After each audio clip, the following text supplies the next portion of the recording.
I am Srinivas Rayan, Government Postgrad College, Hoskote, Department of Mathematics. See, today is my topic for final year BSc Mathematics, paper 7, linear partial differential equations of first order. In that, we are going to study today Lagrange's linear equations. Lagrange's linear equations. An equation which is in the form of PP plus QQ equal to R is called Lagrange's linear equations. Here P, Q, R are the functions of x, y and z. Here P, Q, R are the functions of x, y, z. See, this PP plus QQ equals to R, this Lagrange's equation is obtained from the arbitrary function phi of u comma v equal to 0 at the time of elimination. See, by using that equation PP plus QQ equals to R, we can solve this type of Lagrange's equations. For that, working rule is there. That working rule is write the given equation in standard form PP plus QQ equals to R. Sometime what they will do in the question, they will change the order. See, we want to rearrange the given problem in the form of PP plus QQ equals to R. Later on, write the auxiliary equation for the Lagrange's equation as dx by p equals to dy by q equals to dz by r. After writing this auxiliary equation, solution for this auxiliary equation we want to get. Solution to the auxiliary equation by suitable Lagrange multipliers. By using the Lagrange multipliers, we can solve these auxiliary equations. We get the independent solutions as u of x comma y comma z equals to c1 and v of x comma y comma z equals to c2.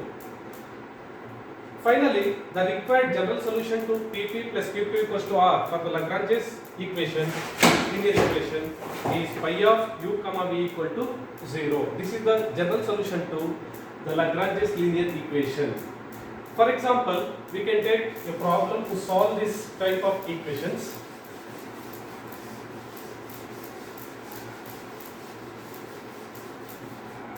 For example, xp plus yq equal to z. See, this is the equation. See, first we want to see this equation, it is there in the form of pp plus qq equals to r. Yes, it is in the form of pp plus qq equals to r. Now we want to compare this first equation with this equation. See, now P is there. Now capital P is nothing but x. Capital P equals to x and capital Q equals to y and R equals to z. We are getting the values. For this, we want to write auxiliary equation. See, auxiliary equation is dx by P equals to dy by Q equal to dz by R. See, according to that, dx by p is nothing but here x and dy by q is nothing but y and dz by r is nothing but z. See, now we got three ratios. These three ratios we want to solve by taking any two ratios. See, by taking first and second ratio. By taking first and second ratio, dx by x equals to dy by y. On integration, see, dx by x is nothing but log x and dy by y is nothing but log y and integration constant is log c1. Now by the rule of logarithm, log x minus log y equals to log c1. See, log x minus log y is nothing but log x by y equals to log c1. Now by cancelling log and log, we are getting c1 equals to x by y. See, one of the independent solution we got here. Next, by taking second and third ratio, dy by y equals to dz by z. See, on integration dy by y is nothing but log y, and 1 by dz by z is nothing but log z, and integration constant is log c2. Now by the law of logarithm we can write this is log y by z equals to log c2. Now y by z equals to c2. Now that becomes second independent solution. Now by these two c1 and c2 we want to get the general solution. Therefore the general solution to the equation xp plus yq equal to z is pi of first value what is there, x by y, comma second value is nothing but y by z equal to 0. This is the required general solution for the Lagrange's equation xp plus yq equal to z. This is the solution for the given question. Next, second one problem, if you are going in the same way by using the multipliers, Lagrange multipliers.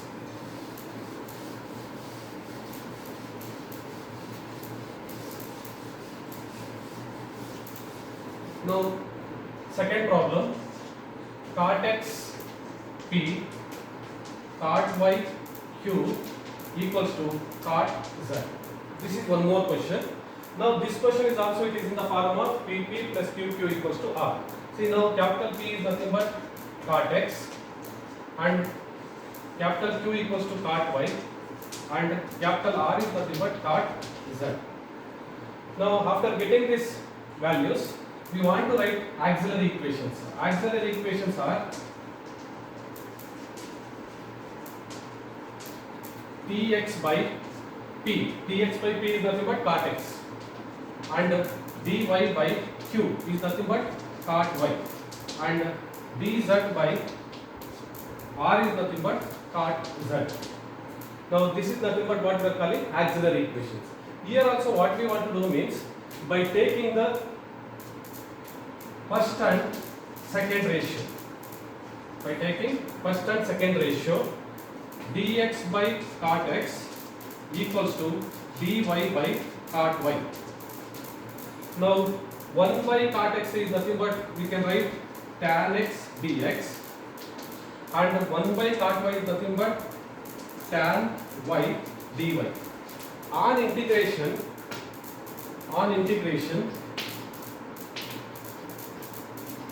integration of tan x is log of secant x,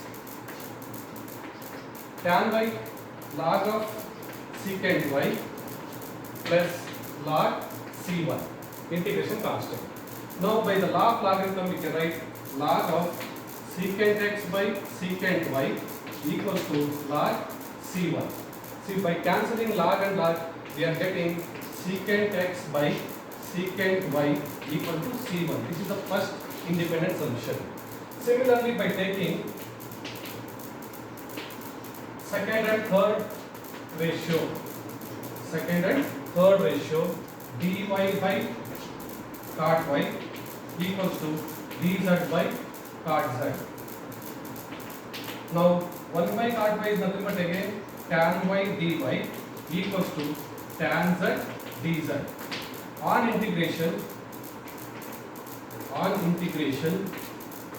here integration of tan y is log of secant y, integration of tan z dz is log of secant z plus log c2. Now by the law of logarithm we can write log of secant y by secant z equals to log c2. On cancellation of log we are getting c2 equals to secant y by secant z. See, this is the second independent solution. Now we want to get the general solution. Therefore, the general solution of equation number 1. The general solution of equation number 1 is pi of, see first value what we got c1, that is nothing but secant x by secant y, and second value what we got secant y by secant z equal to 0. This is the required general solution for the equation number 1, cot xp plus cot yq equals to cot z. See, these are the two problems, simple problems. They're asking for 2 marks sometimes in exams regarding Lagrange's linear equations. Now, in the next class, we can go for another problems of Lagrange's linear equations by using Lagrange multipliers. Thank you.